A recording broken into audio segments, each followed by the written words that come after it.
Olá, amiga ou amigo. Aqui estamos nós juntos para estudar estas lições da Bíblia, lições que nos ajudam a compreender melhor o amor de Deus por cada ser humano, independentemente da sua origem ou do seu estado espiritual.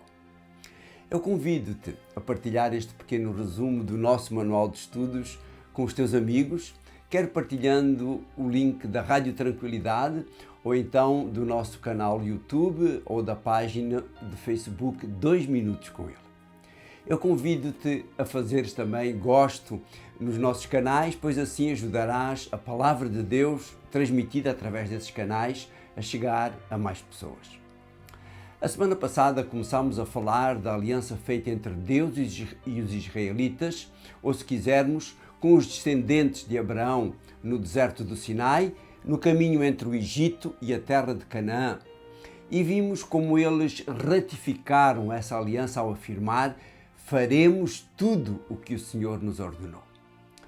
Esta semana iremos ver mais alguns detalhes das cláusulas dessa aliança, que estão resumidas naquela que é chamada a Lei dos 10 Mandamentos. O texto base da nossa lição vem em Deuteronômio no capítulo 6 e no verso 9 e diz-nos assim: fica sabendo que só o Senhor, teu Deus, é verdadeiramente Deus. Ele é fiel à sua aliança e trata com bondade durante 1000 gerações aqueles que o amam e guardam os seus mandamentos. Eu gostaria aqui de destacar 3 expressões deste verso.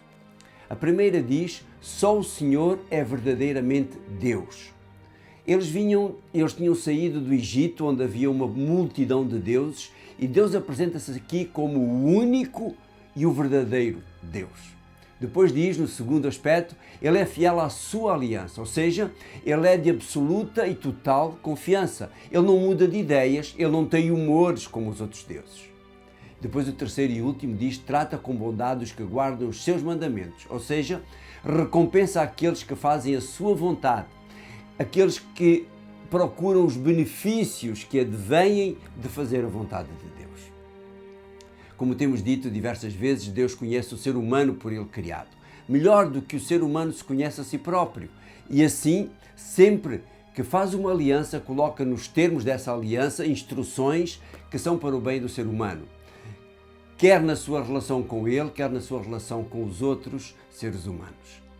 Nas últimas lições vimos que a intenção de Deus ao escolher os descendentes de Abraão como um povo especial era que eles mostrassem às nações com quem entravam em contacto o plano da salvação.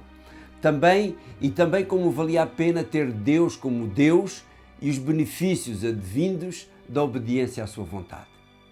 É exatamente isso que Deus está a dizer no capítulo 19, no verso 6 do livro de Êxodo. Serão para mim um reino de sacerdotes, um povo consagrado. É isto que deves transmitir aos israelitas.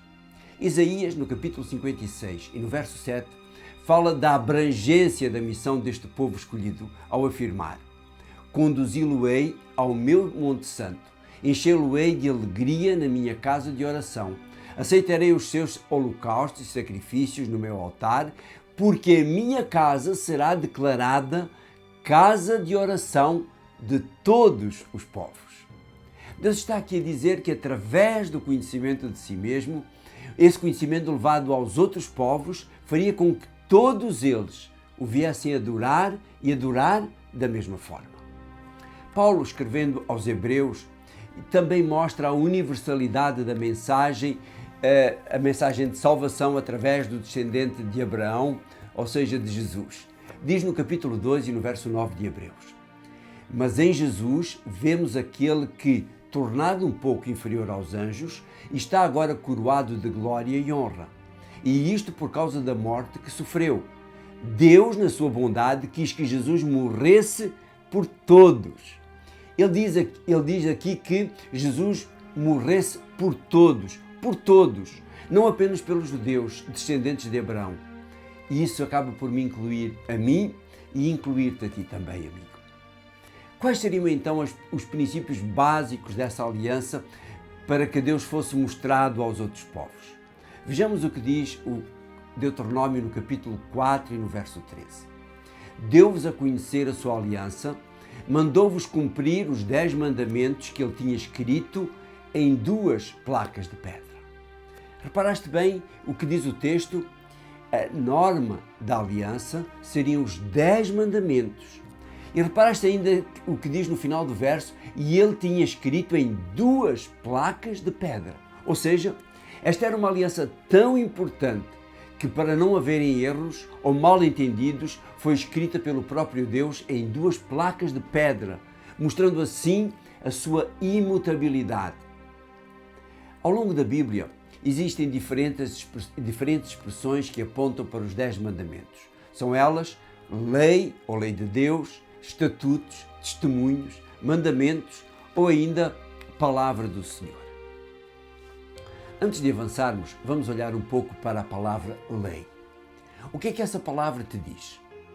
É uma palavra que te traz à mente liberdade ou repreensão?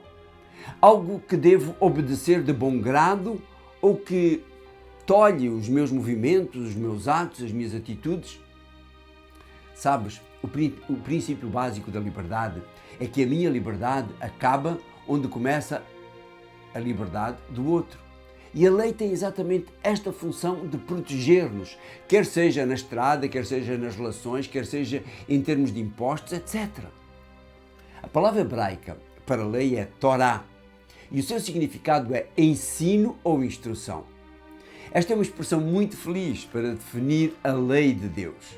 Enquanto que em relação às leis humanas a sua desobediência gera uma sanção, quer sob a forma de multa ou até prisão, isto já não acontece diretamente com a lei de Deus. É por isso que Paulo compara a lei de Deus a um instrutor, a um aio ou um educador, pois ela serve para nos educar na nossa relação com Deus e com os outros seres humanos. E para quê? Vejamos o que diz o verso 13 do capítulo 10 de Deuteronômio. Diz assim: que cumpras os mandamentos do Senhor e as leis que eu hoje te dou, a fim de que tudo te corra bem. Sim, esta é a função da lei. Fazer de nós pessoas mais felizes, pessoas bem-sucedidas, pessoas mais educadas, melhores pais, melhores filhos, melhores colegas, melhores empregados ou empregadores, melhores cidadãos, melhores seres humanos. Um outro aspecto a ter em conta é o caráter imutável da lei de Deus. Quando nós olhamos para a mutabilidade, vamos chamar assim, das leis humanas, ficamos estupefactos. Eu, pelo menos, fico. Assim que muda o governo, mudam-se muitas das leis. Mas isso não acontece com a lei de Deus, pois a sua lei mostra o seu caráter e não uma oportunidade ou aquilo que as pessoas mais gostam. Deus é ontem, hoje e sempre o mesmo. Malaquias, no capítulo 3 e no verso 6, diz assim a respeito de Deus e das suas leis: eu sou o Senhor, não mudo de palavra. Por isso é que não foram destruídos, ó descendentes de Jacó. Tiago diz a mesma coisa a respeito de Deus, usando outras palavras.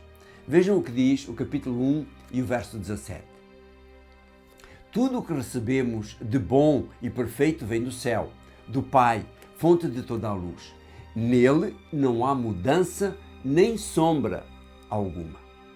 Ao contrário dos seres humanos, em quem se pode confiar num dia e no outro talvez não, ou não em definitivo, Deus é previsível, pois não muda o seu modo de ser, o seu modo de estar, o seu modo de pensar.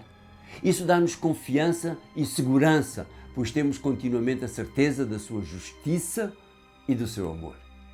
A obediência à lei de Deus leva a que nós tenhamos na nossa vida esses mesmos traços do caráter de Deus, fazendo de nós pessoas justas e que amam do mesmo modo que queremos ser amados, especialmente por Deus. É isso que o Senhor diz por intermédio de Moisés no capítulo 19 e no verso 5 do livro de Êxodo. Portanto, se me obedecerem em tudo e forem fiéis à minha aliança, serão o meu povo preferido entre todos os povos, pois toda a terra me pertence. Podemos dizer que a bênção que vem da obediência à vontade de Deus é automática, do mesmo modo que a obediência às leis civis faz com que vivamos de consciência tranquila, sem medo de sermos multados ou de sofrer outras consequências.